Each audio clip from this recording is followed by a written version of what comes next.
Bismillahirrahmanirrahim. Assalamualaikum warahmatullahi wabarakatuh. Alhamdulillah wassalatu wassalamu ala nabiyyina Muhammad sallallahu alaihi wasallam. Huwallazi qad balagha risalah wa nasal ummah wa adal amanah wa jahada sabilillahi haqqa jihad. Amma ba'd. Halo teman-teman, apa kabar? Semoga sehat selalu dan diberkahi oleh Allah Subhanahu wa Ta'ala. Baik, pada kesempatan kali ini kita akan belajar bareng-bareng sejarah tentang kisah Sultan Muhammad Al-Fatih.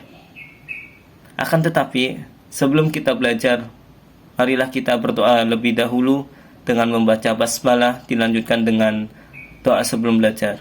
Bismillahirrahmanirrahim. Raditu billahi rabba wa bil islami dina wa bi Muhammadin sallallahu alaihi wasallam nabiyya. Rabbi zidna ilma warzuqna fahman. Amin ya rabbal alamin. Semoga dengan bacaan tersebut kita bernilai ibadah di mata Allah Subhanahu wa Ta'ala. Baik, pada kesempatan kali ini kita akan belajar bareng-bareng tentang sejarah Sultan Muhammad Al-Fatih. Siapa nama asli beliau, nama bapaknya, nama ibunya, mengapa dikatakan mendapatkan Sultan Al-Fatih. Dan selanjutnya kita akan membahas juga tentang pola asuh, bagaimana cara orang tuanya mendidik anaknya Muhammad Al-Fatih hingga menjadi sebaik-baiknya pemimpin yang sesuai disabdakan oleh Rasulullah SAW.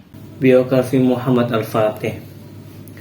Muhammad Al-Fatih lahir dengan nama asli Mehmet bin Murad. Ia lahir pada tanggal 30 Maret 1432 di ibu kota Turki Utsmaniyah. Ayahnya bernama Sultan Murad II yang diketahui merupakan Sultan Turki Utsmaniyah. Ibunya bernama Humahatun yang merupakan istri keempat dari Sultan Murad II. Sultan Mehmet dikenal dunia dengan nama Muhammad Al-Fatih, berarti sang penakluk. Orang Turki menyebut Sultan Mehmet dengan sebutan Fatih Sultan Mehmet Han II. Jadi nama asli dari Muhammad Al-Fatih yaitu Sultan Mehmet bin Murad. Beliau salah satu anak dari Sultan Utsmaniyah yaitu Murad II. Dan ibunya bernama Hama Hatun, merupakan istri keempat dari Sultan Murad II. Sultan Mehmet di dunia terkenal dengan sebutan Al-Fatih, yang artinya sang penakluk. Karena Sultan Mehmet menaklukkan sebuah kota di Turki yaitu Konstantinopel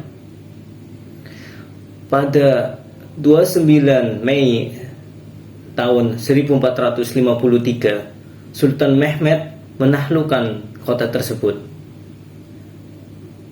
Peristiwa ini sangat penting karena kota tersebut kota yang paling kuat, yang pendahulu sebelum Sultan Mehmet ingin menaklukkan tersebut tapi gagal. Maka dari itu semangat Sultan Mehmet II ingin menaklukkan kota tersebut karena ada sabda Rasulullah SAW. Saat Sultan Mehmet berusia 11 tahun, dia dikirim untuk memerintah Amasya sesuai tradisi Utsmani untuk mengutus para Shehzade atau pangeran yang sudah cukup umur untuk pemerintah di suatu wilayah sebagai bekal bila naik tahta kelak. Murad juga mengirimkan banyak guru untuk mendidik putranya. Di antaranya adalah Maula Gurami Syekh Muhammad Syamsuddin bin Hamzah, salah satu ulama pengaruh kala itu, juga menjadi guru, dan dekatnya membuatnya sangat mempengaruhi Mehmet sejak usia muda, utamanya dalam masalah pentingnya penaklukan Konstantinopel. Sultan Mehmet II sangat unggul di antara teman-temannya. Sebaiknya dalam banyak keilmuan. Pada usia 11 tahun, Sultan Mehmet diperintahkan oleh ayahnya untuk memimpin Amasya, suatu wilayah di Turki, berguna untuk mempersiapkan atau mengasih bekal jika mana Sultan Mehmet naik tahta kelak untuk menggantikan ayahnya. Jadi salah satu tradisi Utsmaniyah, Turki Utsmaniyah, yaitu mengirimkan atau mempersiapkan anaknya apabila mana umurnya sudah mencukupi untuk dibekali untuk menjadi pemimpin. Itulah juga dilakukan oleh Sultan Murad kepada Sultan Mehmet atau Muhammad Al-Fatih, yang bertujuan untuk bila mana Sultan Murad sudah tiada, naiklah Sultan Al-Fatih atau Sultan Mehmet untuk menggantikan ayahnya. Jadi sudah terbiasa karena dibekali sebelum naik jabatan atau naik tahtanya. Selanjutnya yaitu cara atau pola asuh ayah Al-Fatih mendidik Sultan Mehmet sampai menjadi pemuda yang pemberani, pemuda yang menaklukkan, pemuda yang sebaik-baik pemimpin pada saat itu. Pola asuh ayah Al-Fatih yang pertama yaitu bersahabatan dengan anak Sultan Murad pada anak yang sangat bersahabatan. Aktivitas setelah bangun tidur yang dilakukan Sultan Murad adalah mengajak anaknya sholat subuh, lalu menikmati fajar sembari bercengkrama dengan suasana yang menyenangkan. Di setiap mereka berjalan menikmati udara fajar, tangan Sultan tak lepas dari genggaman tangan Mehmet.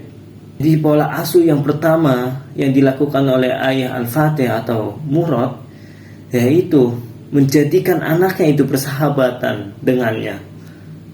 Yang dilakukannya yaitu mengajak anaknya setiap bangun tidur untuk mendirikan sholat subuh, dan sepulangnya dari masjid tangannya tidak lepas dari genggamannya seraya bercerita berbagai ilmu, mengasih motivasi kepada anaknya atau Sultan Mehmet tentang penaklukan kota Konstantinopel.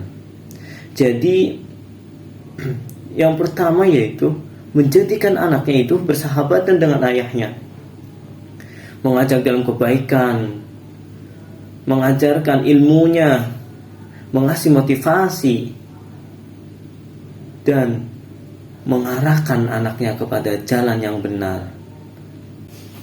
Pola asuh yang kedua yaitu memotivasi dengan ucapan yang baik.